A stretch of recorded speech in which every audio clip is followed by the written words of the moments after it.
السلام علیکم ورحمۃ اللہ وبرکاتہ۔ میں محمد عظمت رضا رضوی نظامی، استاد جامعۃ الرضا فاطمۃ الزہرا سورت گجرات، درجہ خامسہ کی فضیلت کی طالبات سے مخاطب اور بخاری شریف کا درس دینے جا رہا ہوں۔ میں آپ سے مخاطب کہ اس سبق کو سن رہے ہیں، پڑھ رہے ہیں۔ رب تبارک و تعالیٰ کی بارگاہ میں دعا، اللہ پاک آپ سب کو علم نافع عطا فرمائے، آپ لوگوں کے صدقے مجھے بھی علم نافع عطا فرمائے، آمین سے آمین۔ آئیے آج کا سبق پڑھتے ہیں۔ اللہ رب محمد صلی اللہ علیہ وسلم، نحن عباد محمد صلی اللہ علیہ وسلم۔ اللہم رب اشرح لی صدری ویسر لی امری واحلل عقدۃ من لسانی یفقہوا قولی۔ اللہم رب یسر ولا تعسر وتمم بالخیر وبک نستعین یا فتاح یا فتاح یا فتاح۔ اللہم افتح علینا حکمتک وانشر علینا رحمتک یا ذا الجلال والاکرام۔ بسم اللہ الرحمن الرحیم۔ باب خوف المؤمن ان یحبط عملہ وہو لا یشعر۔ یہ باب ہے اس بارے میں کہ مومن کا ڈرنا اس بات سے کہ اس کا عمل روک دیا جائے اور انہیں شعور نہ ہو۔ وقال ابراہیم التیمی ما عرضت قولی علی عملی الا خشیت ان اکون مکذبا وقال ابن امی ملیکہ ادرکت 30 من اصحاب النبی صلی اللہ تعالی علیہ وسلم کلهم یخاف النفاق علی نفسہ ما منهم احد یقول انه علی ایمان جبرائیل ومیکائیل۔ ویذکر عن الحسن البصری ما خافه الا مؤمن ولا امنه الا منافق وما يحذر من الإصرار على التقاتل والعصيان من غير توبة لقول الله تعالى ولم يصروا على ما فعلوا وهم يعلمون۔ حضرت ابراہیم تیمی نے کہا، حضرت ابراہیم تیمی نے فرمایا ما عرضت قولی علی نفسی الا خشیت ان اکون مکذبا۔ کہتے ہیں کہ جب اپنے قول کا عمل سے موازنہ کیا تو مجھے اندیشہ ہوا کہ کہیں میں جھوٹا تو نہیں۔ کس نے کہا؟ ابراہیم تیمی نے۔ یہ بھی تعلیقات امام بخاری علیہ رحمہ ہیں، ڈائریکٹ ابراہیم تیمی کے قول کو یہاں نقل فرمایا ہے۔ یہ ابراہیم تیمی تابعین فقہاء میں سے ہیں، بہت عمدہ واعظ تھے۔ مشہور ظالم حجاج بن یوسف نے ابراہیم نخعی کی گرفتاری کا حکم دیا۔ سپاہی ہم نام ہونے کی وجہ سے غلطی سے انہیں پکڑ لے گئے۔ ظالم نے ابراہیم نخعی کی گرفتاری کے لیے بھیجا تھا، مگر سپاہی ابراہیم تیمی کو گرفتار کر لی، چونکہ دونوں کا نام سیم تھا، اور جیل میں بند کر دیا۔ کچھ لوگوں نے کہا آپ کو غلطی سے پکڑا گیا ہے، آپ اسے ظاہر کر دیں، آپ بول دیں بھائی میں ابراہیم نخعی نہیں ابراہیم تیمی ہوں۔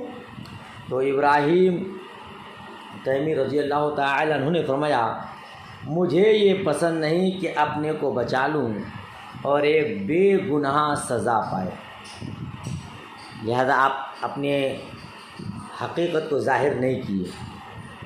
اسی قید کی حالت میں سن 93 ہجری میں وصال فرمایا۔ ان کی حیرت انگیز باتوں میں سے ایک بات یہ ہے کہ ایک مہینے تک کھانا نہیں کھاتے تھے، ٹھیک ہے،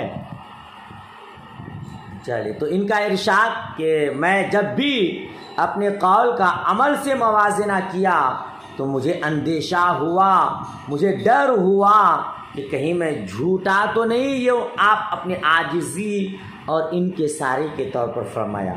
کہنے کا ماحصل یہ تھا میں وعظ کرتا ہوں، نصیحت کرتا ہوں، لوگوں کو امر بالمعروف نہیں عن المنکر کرتا ہوں، اور خود میرا کیا حال ہے میں جانتا ہوں، میرا عمل میرے قول کے مطابق ہے بھی کہ نہیں اللہ جانے، مجھے اس بات کا ڈر ہے۔ تو یہ سب آپ اپنی عاجزی اور انکساری کے طور پر فرمایا، ٹھیک ہے نا۔ ابراہیم کہتے ہیں وقال ابن ابی ملیکہ، عبداللہ ابن ابی ملیکہ نے کہا ادرکت 30 من اصحاب النبی،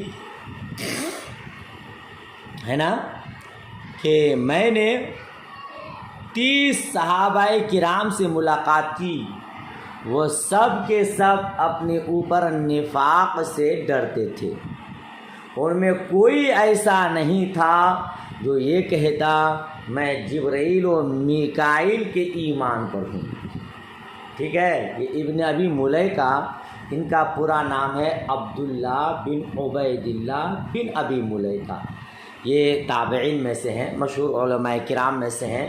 حضرت عبداللہ بن زبیر رضی اللہ تعالیٰ عنہ کے قاضی اور مؤذن تھے جی، اور یہ عباد الاربعہ میں بھی سے ہیں۔ حضرت ام المؤمنین حضرت عائشہ صدیقہ رضی اللہ تعالیٰ عنہ، حضرت ام سلمہ، اسماء بنت صدیق، حضرت ابو ہریرہ، عقبہ بن حارث اور دیگر صحابہ کرام سے آپ نے روایت بیان کی ہے، ٹھیک ہے۔ اور آپ کا وصال سن 170 ہجری میں ہوا، 17 ہجری میں، سن 117 ہجری میں۔ آپ نے کیا فرمایا؟ میں نے 30 صحابہ کرام کا حال یہ دیکھا ہے کہ آپ سب کے سب نفاق سے ڈرتے تھے۔ اس کی وضاحت حضرت امام ترمذی رضی اللہ تعالی عنہ کے اس حدیث سے بھی ہوتی ہے جس کو حضرت انس رضی اللہ تعالی عنہ نے روایت کیا ہے کہ لما کان الیوم الذی دخل فی رسول اللہ صلی اللہ علیہ وسلم، رسول اللہ صلی اللہ تعالی علیہ وسلم جس دن مدینۃ المنورہ تشریف لائے ہر چیز روشن ہو گئی، اور جب وفات ہوئی تو ہر چیز پر تاریکی چھا گئی۔ ہم ابھی حضور نبی مکرم کو دفن ہی کر رہے تھے، ہاتھوں سے مٹی بھی نہیں جھاڑی تھی کہ ہم نے اپنے دلوں کو بدلا ہوا پایا۔ یعنی حضور اکرم صلی اللہ تعالی علیہ وسلم کی صحبت اور مشاہدے سے جو ایمانی طمانینت اور مضبوطی حاصل تھی وہ باقی نہ رہی۔ جب اس قدر قریب زمانے کا یہ حال ہے یا یہ حال تھا تو برسہ برس گزر جانے کے بعد جو دلوں کا حال ہوا اس کا جب عہد رسالت سے موازنہ کرتے اور بیگن فرق محسوس کرتے تو گھبرا کر یہ اندیشہ ظاہر کرتے کہ اعمال میں جو اخلاص، عبادت میں جو خشوع و خضوع تھا اس میں کمی ہو گئی، کہیں ایسا تو نہیں کہ یہ نفاق ہو۔ سمجھ رہے ہیں؟ تو صحابہ کرام ان باتوں سے اندیشہ کرتے تھے۔ جیسا آپ جانتے ہیں حسنات الابرار سیئات المقربین، تو یہ انہی کے قبیل سے ہے نا۔ اچھا، تو ان کی مراد کیا تھی؟ ان لوگوں کی مراد یہ تھی کہ اس دور میں جو خرابیاں پیدا ہو گئی ہیں ان کا ازالہ ضروری ہے، جیسا کہ ارشاد ہوا۔ مشکوٰۃ شریف میں آپ یہ حدیث پڑھ چکے ہیں اور مسلم شریف میں بھی پڑھیں یا پڑھنے والے ہیں، جو من رعا منکم منکرا فلیغیرہ بیدہ فإن لم یستطع فبلسانہ وإن لم یستطع فبقلبہ وذلک اضعف الایمان۔ یعنی جو شخص کسی بری بات کو دیکھے تو اسے اپنے ہاتھ سے بدل دے، اگر اس کی قوت نہ ہو تو اپنی زبان سے، اگر اس کی بھی طاقت نہ ہو تو اپنے دلوں سے ناپسند کرے، یہ ایمان کا کمزور درجہ ہے، اخیر والا۔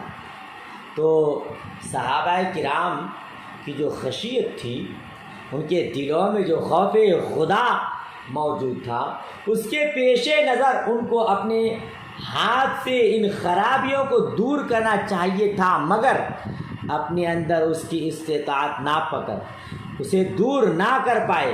اسی کے بارے میں ان کو اندیشہ ہوا کہیں یہ نفاق تو نہیں۔ سمجھ شریف میں بات آئی جی؟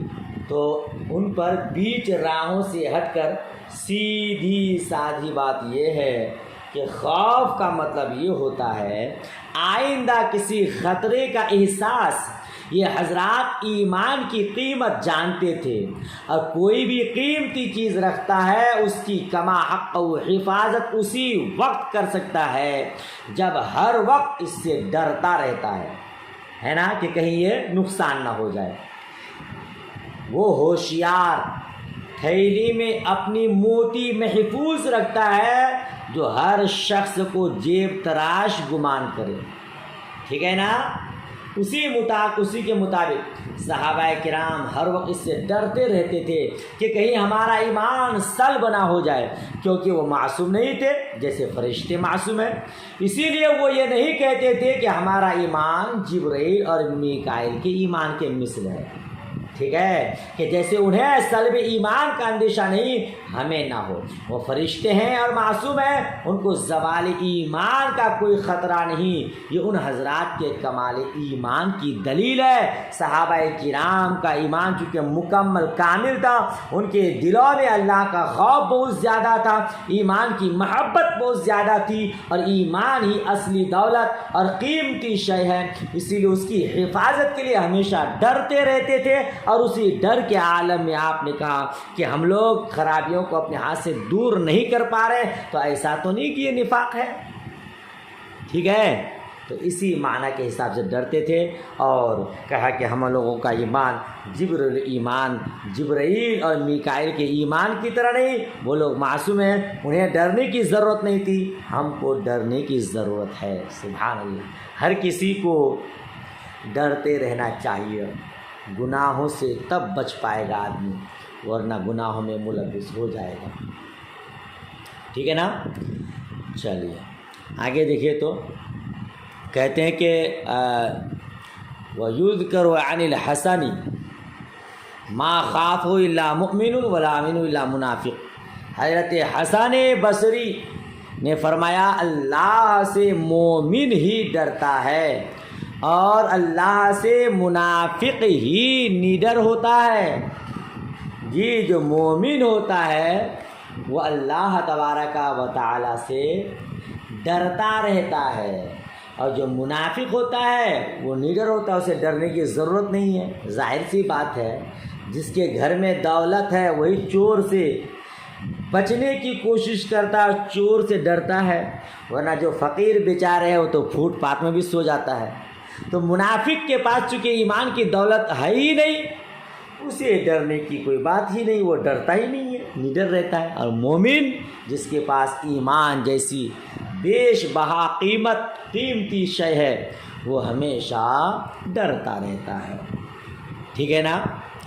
چلیے اور آگے دیکھیے، کہتے ہیں وَمَا يُحَذَّرُ مِنَ الْأَسْرَارِ عَنِ التَّقَاتُلِ وَالْعِصْيَانِ مِنْ غَيْرِ تَوْبَةٍ، اور باہمی قتل و قتال اور گناہوں سے توبہ نہ کرنے پر اصرار سے نہیں بچ سکتا، جیسا کہ اللہ تبارک و تعالیٰ کا قول ہے وَلَمْ يُصِرُّوا عَلَى مَا فَعَلُوا وَهُمْ يَعْلَمُونَ، جان بوجھ کر اپنے فعلوں پر اصرار نہیں کرو، ٹھیک ہے نا؟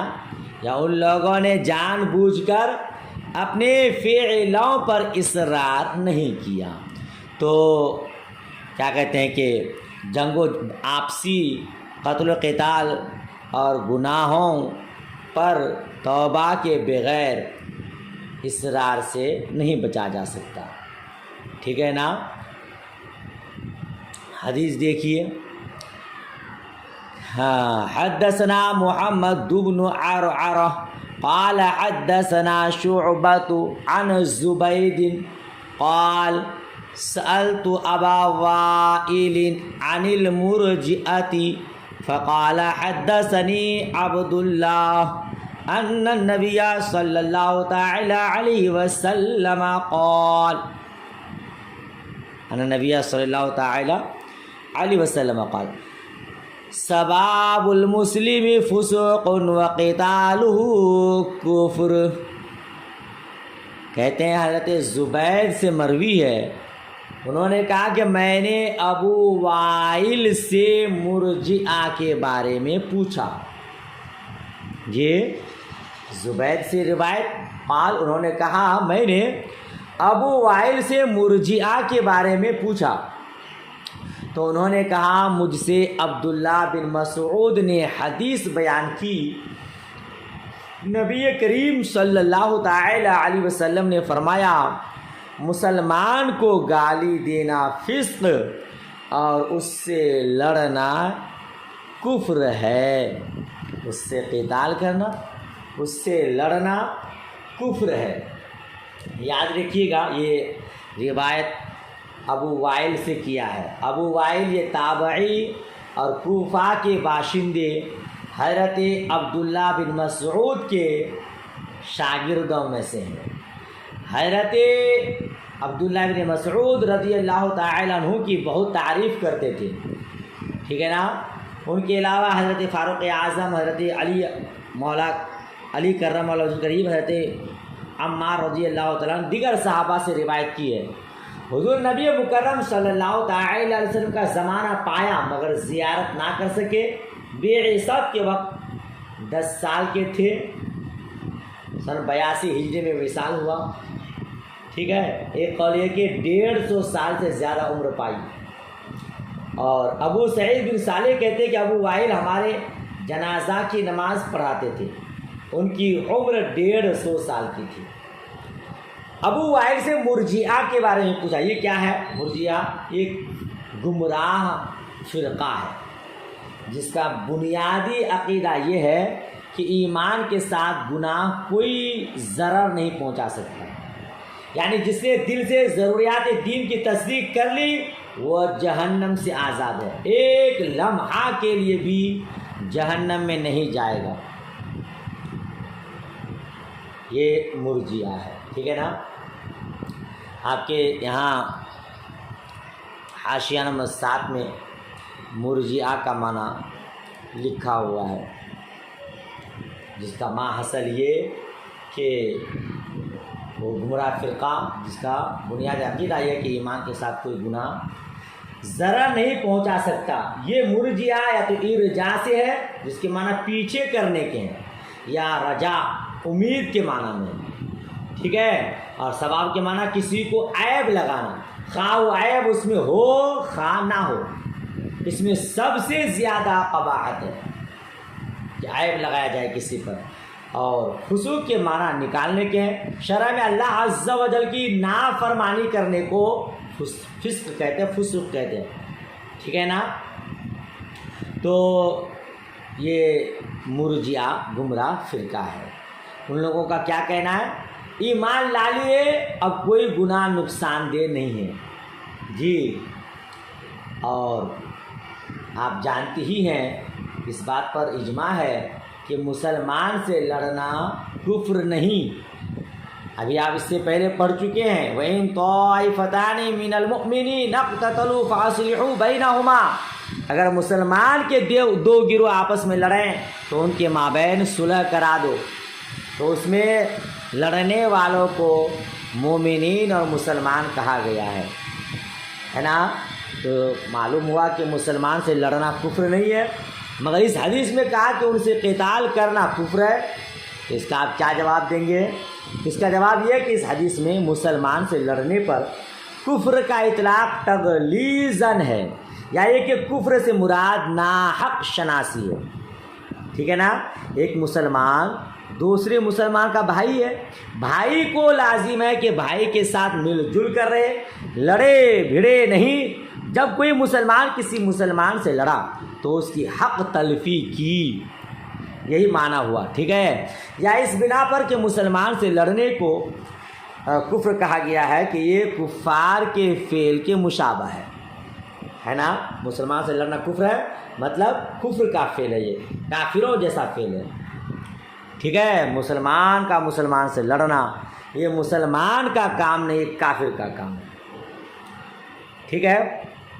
اچھا، اور یاد رکھیے گا کفر کا لغوی معنی چھپانا ہے، تو ہو سکتا ہے کفر کا لغوی معنی مراد ہے، مطلب یہ کہ ایک مسلمان کی شان یہ دوسرے مسلمان کی مدد کرے، اس پر آنچ نہ آنے دے، اور جب اس سے لڑا تو گویا اس کے حق کو چھپایا. ٹھیک ہے نا. اچھا، مرجئہ کے بارے میں ابو وائل سے پوچھا کہ اس کے بارے میں کیا کہنا ہے، وہ کیسا فرقہ ہے. تو حضرت ابو وائل نے عبداللہ رضی اللہ تعالی عنہ سے کے حوالے سے حدیث بیان کر دی. حدیث کیا بیان کی کہ مجھے نبی مکرم صلی اللہ تعالی علیہ وسلم نے فرمایا ہے کہ مسلمان کو گالی دینا فسق ہے اور اس سے قتال کرنا کفر ہے.